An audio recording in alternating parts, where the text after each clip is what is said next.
하나님 말씀은 잠언서 31장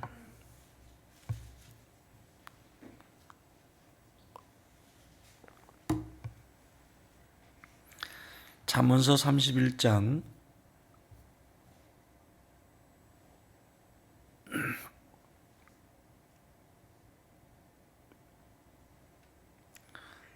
10절부터 13절까지인가요? 몇 절까지예요? 14절까지?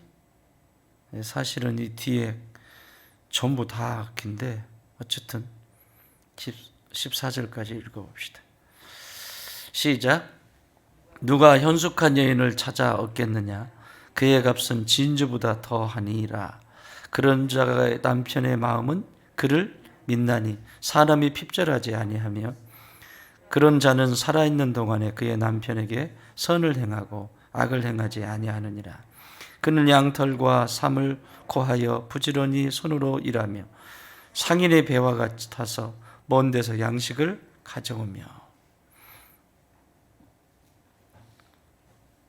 현숙한 여인이 어떤 여인인지, 아내가 어떤 아내인지, 현숙한 아내에 대한 얘기입니다. 여기 현숙한 여인이라고 번역했는데 아내가 맞습니다. 현숙한 아내. noble character, noble character. 아주 고귀하고 아주 정말 남자로 말하면 젠틀한, 막힘이 없고 그냥 뭘 봐도 흠을 찾아볼 수 없을 정도로 그런 상태를 나불이라고 합니다. 나불. 아주 고귀한 상태. 그런 성품을 가진 사람, 너블 캐릭터에 가진 아내, 그걸 현숙한 아내 이렇게 표현하고 있어요. 누무엘의 어머니는 아내를 맞이할 때 어떤 아내를 맞이해야 하는지에 대해서 아들 누무엘에게 가르쳐주고 있는 거예요. 현숙한 아내, 그 한 사람이 남편을 빛나게 한다. 이 얘기를 해요. 남편 얘기는 내일 할 테니까 오늘은 아내 이야기만 할 거예요. 아내 얘기만 하세요 이러지 마시고 아내 얘기, 현숙한 아내에 대한 얘기, 남편 얘기는 내일 합시다. 내일 본문에 보니까 다루더라고요. 자, 현숙하다라고 하는 이 현숙한 여인, 뒤에 이제 어떻게 하는지에 대해서 쭉 설명이 돼 있죠. 계속해서 설명이 돼 있는데 이 현숙하다라고 하는 단어가 원어에서는 하일이라고 하는 단어입니다. 하일. 하나님의 일의 약자가 하일인데 안 잃어버리겠죠? 하나님의 아내가 가장 중요하게 생각해야 될 것은 남편입니다. 결혼을 했으면. 아무리 시대가 바뀌고 아무리 문화가 바뀌고 아무리 상황들이 바뀌어도 가장 중요한 아내의 자리는 남편을 사랑하고 존경하는 것입니다. 존경까지 안 되시면 자랑하셔야 됩니다. 그게 하일입니다. 하일의 뜻은 크게 5가지의 뜻이 있는데 첫 번째 힘, 두 번째 부유, 세 번째 군대라고 하는 뜻도 있습니다. 네 번째 능력, 다섯 번째 재산. 이게 하일이라고 하는, 현숙하다라고 하는 이 하일의 뜻입니다. 그래서 여기 지금 기록하고 있는 여인들의 이 아내의 현숙한 여인의 모습을 보면 이걸 다 포함하고 있어요. 지금 여기 힘이라고 하는, 하일이라고 하는 이 힘이라고 하는 어떤 힘을 얘기하겠어요? 아내에 대해서 영적인 힘을 얘기하는, 영적인 힘. 아내는 영적인 힘이 있어야 돼요. 영적인 파워가 있어야 돼요. 안 그러면 견뎌내질 못해요. 옛날에 이런 말을 했잖아요. 어른들이 한 집안에 며느리가 어떤 며느리가 들어오느냐에 따라서 가세가 기울었던 그 가정이 일어서기도 하고, 그렇게 많았던 부를 축적해 놓았는데 어떤 며느리가 들어왔는지에 따라서 그 가세를 다 말아먹는 그 며느리가 잘 들어와야 된다, 이런 얘기들을 많이 했어요. 근데 여기서 힘이라고 할 때, 이 힘은, 하일이라고 할 때 힘은 그 무슨 힘이겠어요? 영적인 파워가 뭘까요? 아주 부드러우면서도 그 안에 내적인 힘이 있는 거예요. 겉으로 걸걸걸걸 대는데 그 무서워서 가겠어요? 부드럽지만 내적으로 힘이 있는 거예요. 그 안에 뭐라고 그러지 이걸? 외유내강. 외유내강. 겉으로는 부드럽지만 안에선 강한 강단이 있는 것을 얘기하는 거예요. 거꾸로 해요. 겉으로는 소리 질러 쌌는데 안에서는 비리비리해. 속에 들어가가지고는 뭐 조금 힘든 일 있으면 빼리리리리리, 삐리리리리 이렇게 사라져버린다. 이 하일이라고 하는, 현숙하다라고 하는 뜻은 힘이에요. 무슨 힘? 영적인 파워예요. 파워. 오, 저분은 뭔가 있어, 이런 거 있잖아요. 응? 늘 큰 소리 치고 다니는 사람들은 그런가 보다 그러는데, 조용하다가 결정적일 때 나오는 거 있잖아요. 누구라고 말할 수 없어요. 김혜정. 나 깜짝 놀랐다니까. 그냥 안녕하세요, 안녕하세요, 어머, 호호호, 안녕하세요 이러는데 판 깔아주면 나와요. 판 깔아주면 나와요. 딱 판 딱 깔리면 나와요. 이게 외유내강이라는 거예요. 그 첫 번째, 영적인 힘을 가지고 있는 존재가 현숙한 아내다. 사랑하는 아내 여러분, 나는 여러분들이 기도의 사람들이 되시기 바랍니다. 영적인 능력은 그냥 이루어지는 것이 아니라, 경건의 능력은 그냥 나타나는 것이 아니라, 하나님의 말씀 안에서, 기도 안에서 그 능력의 영적인 파워가 있게 되는 것이에요. 그래서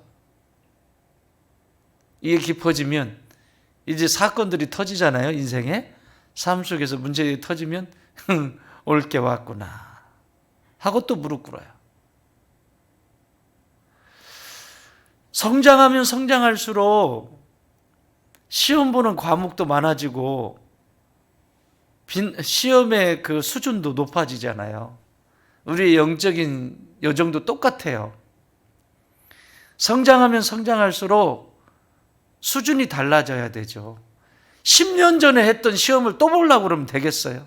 그런데 그런 경우가 너무 많다니까. 이미 10년 전에 봤어야 될 시험을, 20년 전에 보았어야 될 시험 문제를 이제 받아보는 경우도 있다고요. 왜? 도망 다녔거든요. 안 본다고. 그래서 과락이야. 그래서 뺑뺑 돌아가지고 다시 시험 문제를 그래도 봐야 돼요. 이게 영적인 힘을 가지고 있는 현숙한 아내입니다. 두 번째는 부입니다. 이건 정서적인 거예요. 아내가 정서적으로 부유하지 않으면, 정신적으로 부유하지 않으면, 심리적으로 부유하지 않으면 담을 수 있는 것이 없습니다. 그래서 늘 날카롭기만 하죠. 까탈스럽고 품지를 못하고. 그 왜 아이를 품게 하셨겠어요? 하나님이 생리적으로 그렇게 구조가 돼 있어요. 그 아이를, 그래서 디모데 전서에 보면 여인이 죄가 어디로부터 들어왔다고 그래요? 아담으로부터 들어왔대요? 하와로부터 들어왔대요? 응? 하와로부터 들어왔다고 그러잖아요. 죄가 하와로부터 들어왔다라고 가르쳐 주면서, 여인은 그 죄가 하와로부터, 여인으로부터 들어왔기 때문에 아이를 낳으면서 어떤 것이 하나님의 사랑인지를 알게 하는 그 비밀을 거기에 숨겨놨다는 거예요. 그 까탈스러운 존재가, 여인은요 심리적으로 까탈스러운 존재예요. 아니야? 아니야?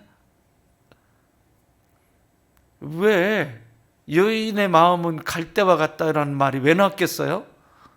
응? 까탈스러워요. 그냥 구조상 까탈스러워요. 이 하와부터 까탈스러워요.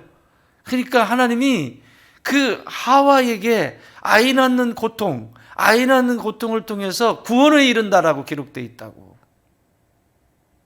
얼마나 나라고 하는 존재가 까탈스러운 존재인지, 정서적으로 얼마나 협소한 존재인지, 협착한 존재인지, 이게 풍성하지 않고 얼마나 좁은 존재인지. 그런데 아이를 품고 아이를 낳고 아이를 길러보면서 이게 넓어지기 시작하는 거예요. 이게 질문할게요. 여러분, 아이를 하나 낳았을 때, 아니 아이를 낳기 전에 이게 모습과 아이를 낳고 난 모습의 엄마의 모습, 여인의 모습이 어떻게 달라졌어요?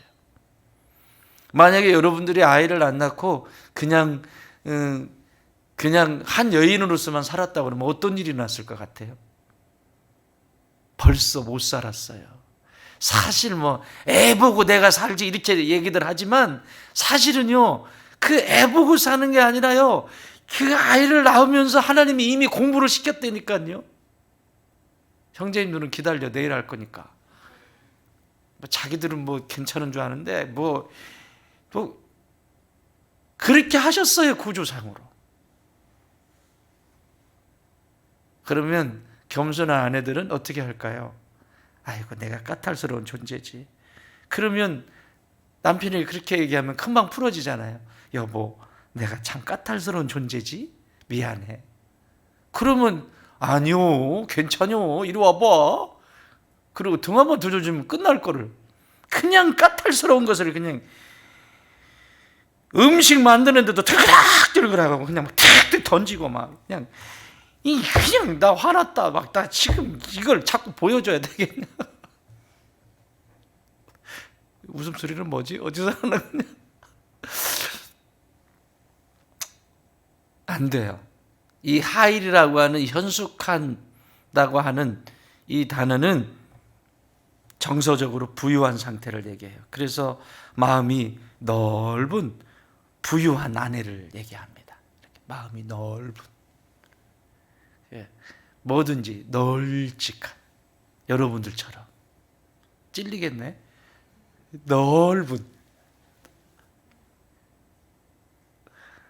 품을 수 없는 것이 없는, 품을 수 없는 것이 없는, 다 품을 수 있는, 내 새끼 품으면 다 품을 수 있어요.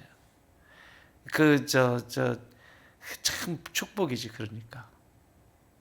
그러니까 이게 단순히 사회학적으로는 아이를 낳느냐 안 낳느냐, 안 낳아서 큰일이다 이렇게 얘기하지만, 이건 하나님 나라의 질서에서는 여자가 아이를 낳지 않으면 사람이 안 되게 돼 있어요.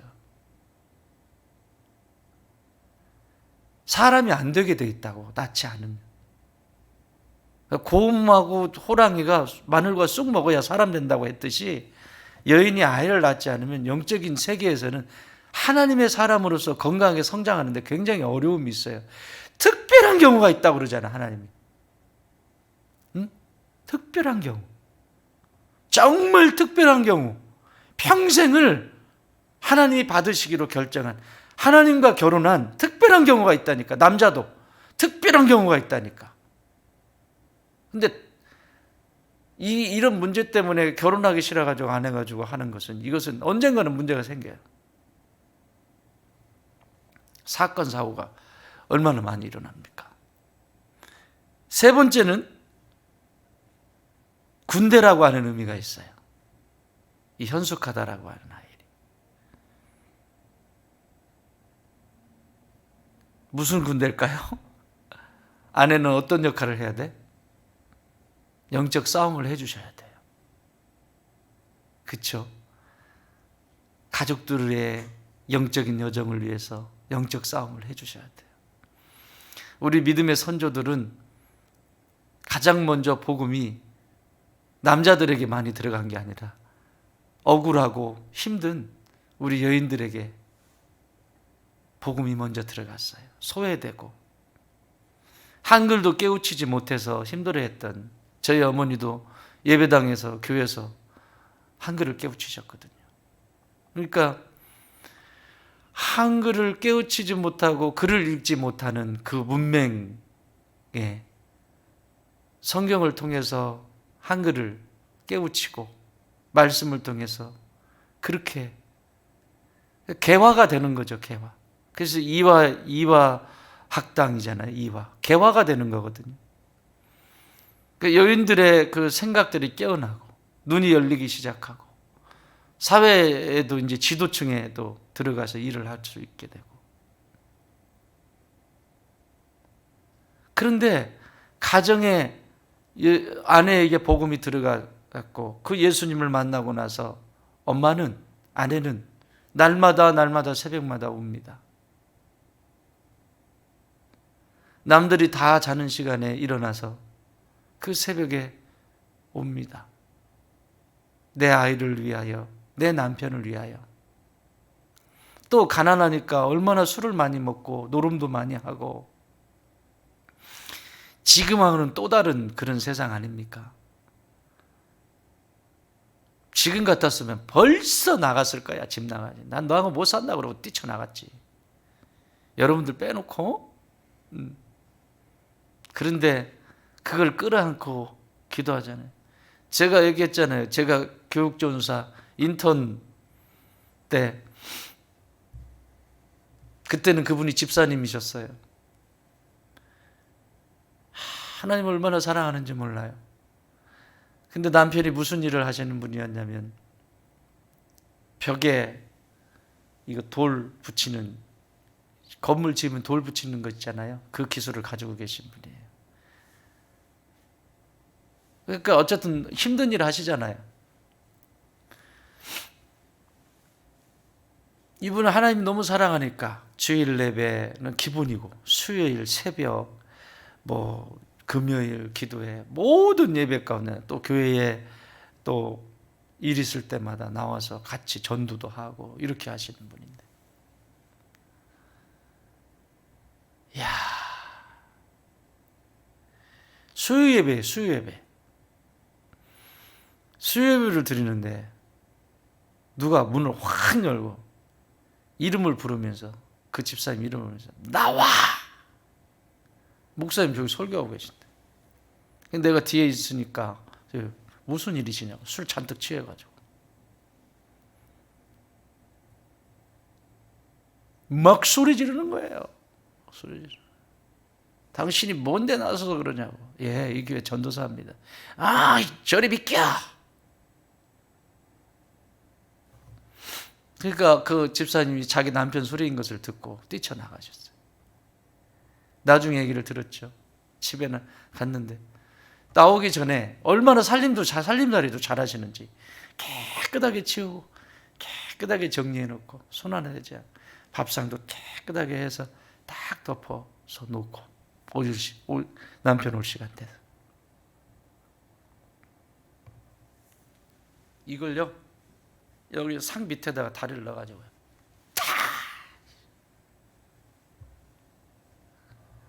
그러니까 이 반찬이 어떻게 되겠어요? 천장에 붙었다가 떨어지는 거지. 그러면 여러분 사시겠어요? 지금? 만약에 지금 그러면 여러분은 사실 거예요. 살아주세요.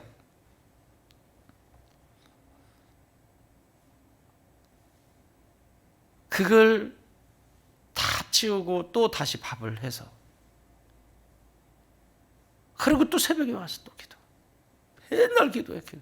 그래서 제가 기도를 왜 더 강조하냐면 내 눈으로 똑똑히 봤기 때문에 그래요. 사람이 어떻게 변하는지를. 그냥 옛 선조들의 이야기, 한국 교회사 속에 나와 있는 이야기를 책으로 보았지만 내 눈으로 사람이 어떻게 변하는지, 기도의 능력이 어떻게 나타나는지를 똑똑히 내 눈으로 보았기 때문에 남편의 문제, 가족들이 변하지 않는 문제는 무릎을 꿇어야 변한다라고 강조하는 거예요.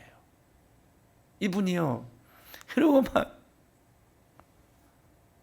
아무 일도 없는 것처럼 또 기도하고. 근데 제가 나왔죠. 이제 다른 곳에 이제 임지로 나왔죠. 여러분, 어떤 일이 난 줄 아세요? 이거 던진 그 남편 장로님 되셨어요. 할렐루야. 놀래지도 않네 여러분이 아니라고. 장로님이 되셨다고. 장로님이. 하나님이 다 보고 계시다니까. 나 이 인간하고 성격 안 맞아도 못 살. 다 듣고 계시다니까요. 하나님이 뭐라고 하시는 줄 아세요? 난 네가 현숙한 여인이 됐으면 좋겠다. 네 안에 영적인 힘을 그러나 겉으로는 부드럽고 안에서는 강한 그런 안에 현숙한 여인이 됐으면 좋겠다. 네 안에 마음이 넓은 부유함이 있는 그런 여인이 되었으면 좋겠다. 또 여기 군대처럼 가족을 위해, 남편을 위해, 자녀를 위해 기도의 단을 쌓는 영적인 아내가 되었으면 좋겠다. 그 영적 전쟁에 승리하는 아내가 되었으면 좋겠다. 하나님 그렇게 말씀하시지 않겠습니까? 그러면 그 다음에 주시는 보너스가 있어요. 요 세 가지가 돼야 돼. 힘, 부, 군대. 정리하셨어요? 그 다음에 주시는 보너스예요. 능력과 재산이에요. 능력과 재산이에요. 이 능력은 뭐냐면 지혜를 주세요. 하나님이. 어떤 지혜? 남편을 다룰 수 있는 지혜를 주세요. 남편을 다룰 수 있는 지혜. 그러니까 남편을 마음 상하지 않고 건강하게 성장할 수 있도록 돕는 지혜가 이제 막 생기기 시작해요. 지혜가 떠오르기 시작한다고요. 할렐루야. 여기까지 가야 돼. 뭔만 하면 쌈박질하고 뭔만 하면 그러면 이 앞에부터 점검해야 돼. 나는 영적인 힘이 있나? 나는 지금 내 마음이 정서적으로 부유함이 있나? 난 지금 이 영적 전쟁을 잘하고 있나? 군대로서 잘하고 있나? 그게 잘 되어지면 지혜를 부어주신다. 그게 능력이에요. 지혜의 능력. 남편을, 자녀들을 잘 다룰 수 있는 하늘의 지혜의 그 능력을 덧입게 돼요. 그리고 마지막은 재산. 재산을 주신다는 거예요. 이 재산은 뭐겠어요? 그냥 재산이에요. 소유를 넓혀간다는 거예요. 소유를.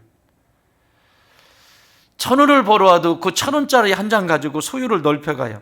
가정의 살림을 넓혀가요. 이런 아내가 현숙한 아내. 수없이 많이 벌어다 줘도 줄줄 세고, 이렇게 해도 세고 저렇게 해도 세고, 아무리 갖다 줘도 세면 현숙한 여인은 아니다. 이 현숙한 여인에 대해서 르무엘의 어머니는 가르쳐줘요. 그래서 이 아내가 가지고 있어야 될 가장 기본적인 자세, 여인이 가지고 있어야 될 기본적인 자세는 에베소서 5장 22절에서 기록하고 있죠. 아내들이여 자기 남편에게 복종하기를 주께 하듯 하라. 누구에게 하듯 하라? 우리 자매님들은 남편을 볼 때마다 주님 이렇게 부르세요. 안 되면 아우 저런 인간을 내가 그러면 그냥 주님 이렇게 부르세요. 그냥 오 주님 말씀하소서. 오 주님 속 편해. 그게 저 인간을 내가 이렇게 뜯어서 이렇게 고쳐보겠다. 안 돼요. 하나님도 지금 기다리고 계시는데 내가 어떻게 고쳐요 그걸. 가장 기본적인 자세 주님. 따라해 볼까요? 주님 주여 죽게 하듯 하라. 내가 왜 그렇게 해야 돼? 해답 없어요. 죽게 하듯 하라. 또 24절에서도 뭐라고 얘기하냐면 에베소 5장 24절에서도 그러므로 교회가 그리스도에게 하듯 아내들도 범사에 자기 남편에게 복종할지니라. 교회가 그리스도께 하듯, 주여예요. 똑같아요. 주님. 그리고 더 심각한 건 골로새서 3장 18절에서는 아내들아 남편에게 복종하라. 이는 주 안에서 마땅하니라. 누구 안에서? 주 안에서 마땅하니라. 내 개인적으로 남편을 대하고 자녀들을 대하면 할 수가 없다는 얘기예요. 주 안에서, 성령 안에서 주께서 부어주시는 그 능력으로 가능한 일이지 내 힘으로 되어지지 않는다는 거예요. 그게 기도라고요. 말씀 붙들고 주구장창 그곳에 있는 거죠. 베드로 사도는 결혼을 하신 분이잖아요. 이 앞에 분은 결혼 안 하신 분이에요. 사도 바울은. 그런데 결혼을 하신 베드로 사도는 이렇게 이야기를 합니다. 아내들아 이와 같이 자기 남편에게 순종하라. 이는 혹 말씀을 순종하지 않는 자라도, 남편이 말씀을 순종하지 않는, 그러니까 하나님과 상관없이 살려고 하는 그런 사람이라 할지라도 말로 말미암지 않고 그 아내의 행실로 말미암아. 그러니까 이게 경험한 거야. 베드로는 자기 아내가 어떻게 했는지 그 아내의 행실로 말미암아 구원을 받게 하려 함이니라. 여러분, 베드로가 예수님 배 버리고 예수님 따라갈 때 아내가 어떻겠어요? 여러분이라면 선장인데 물고기 잡아다가 팔아서 가족들 부양하고 먹여 살려야 되는데 어느 날 갑자기 배 다 버리고 그물 다 버리고 예수님 따라간다 그러는데 저 미친 거 아니야? 애들은, 가족은, 아니, 여러분 고은이 보내셨겠어요? 여러분은 보내셨겠죠. 여러분, 이게 간단한 얘기가 아니에요. 사도 바울은 그냥 버리고 그냥 갔어요. 그런데 베드로는 가정이 있었다고요.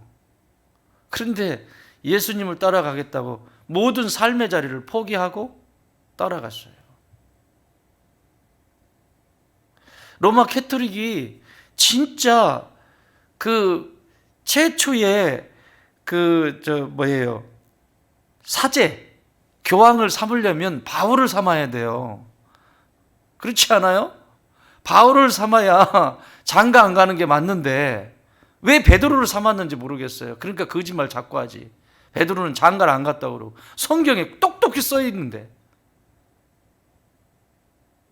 지금이야 알죠. 옛날에 성경이 이 라틴어로 돼 있어서 읽지 못할 때는 그런가 보다 그랬다고 모든 성도들이. 읽지를 못하니까. 그렇게 속였어요. 1500년을. 장가 안 갔다고. 첫 번째 교황이라고. 지금도 첫 번째 교황은 베드로라고 그래요. 하려면 바울이어야 되지. 근데 베드로는 그렇지 않아요. 이 배 버리고 그물 버리고 그러고 따라간다는 게 쉽지 않아. 근데 그때 아내의 모습을 본 거죠. 그러니까 이렇게 쓰는 거 아니겠어요? 자기 자신이 버리고 3년 동안 예수님을 따라다니다가 나중엔 실패한 인생으로 돌아왔잖아요. 가정에 돌아왔잖아요. 그때 누가 버팀목이 됐다는 얘기예요? 아내가. 내가 그 낙심하고 있는 그 자리에서 그 아내의 도움, 아내의 그 행실이 결국은 구원하게 됐다. 이 얘기도 포함하고 있는 거예요, 지금. 다시 읽어드려요. 자, 집에 가서 찾아보세요. 베드로전서 3장 1절. 아내들아, 이와 같이 자기 남편에게 순종하라. 이는 혹 말씀을 순종하지 않는 자라도, 그 그 남편이 예수 없이 사는 사람이라도 말로 말미암지 않고, 말하는 건 소용이 없다는 거예요. 말하는 건 말로 조잘조잘 되는 건 소용없다는 거예요. 그렇게 살아도 되겠냐, 저렇게 살아도 되겠냐, 그런 건 소용이 없다는 거예요. 말로 말미암지 않고 그 아내의 행실로 말미암아 구원을 받게 하려 함이니라. 그 집사님은 이 말씀을 그대로 살아낸 거예요. 밥상이 천장에 이 반찬이 붙어서 떨어지는 온 방이, 애들은 울고, 아들이 둘이었거든요. 애들은 울고, 집안은 반찬 냄새로 막 여기 다 튀기고, 아니 그냥 엎으려면 그냥 한쪽으로 잘 좀 엎지 왜 지랄하고 그렇게 엎었어요? 예? 왜 이게 막 이불로 튀고 막 다 튀고 막, 응? 그랬는데 아내들아 남편에게 복종하라. 이는 아내들아 남편에게 순종하라. 말씀을 순종하지 않는 남편일지라도 너의 말로 말미암지 않고 너의 행실로 말미암아 그를 구원받게 하려 함이라 한 거예요. 나는 내 눈으로 똑똑히 봤기 때문에 자신 있게 이야기를 할 수 있어요. 사랑하는 우리 현숙한 좋은 땅의 아내들이여, 나는 여러분의 이 하일의 현숙한 이 하일의 힘과 부와 군대와 같은 영적인 파워 그리고 능력과 이 재산의 모든 것이 여러분의 것이 되기를 주님의 이름으로 축원합니다. 그래서 나를 통해서 우리 가정이 명문가를 이루어가는, 그래서 주님 앞에 서는 그날에 내가 다 봤다, 내가 다 안다, 네 눈물, 네 헌신, 네 고통, 네 아픔 내가 다 안다, 다 들었다. 그리고 그 품에서 눈물을 친히 닦아주시는 그런 은혜의 주인공들이 되시기를 주님의 이름으로 축원합니다.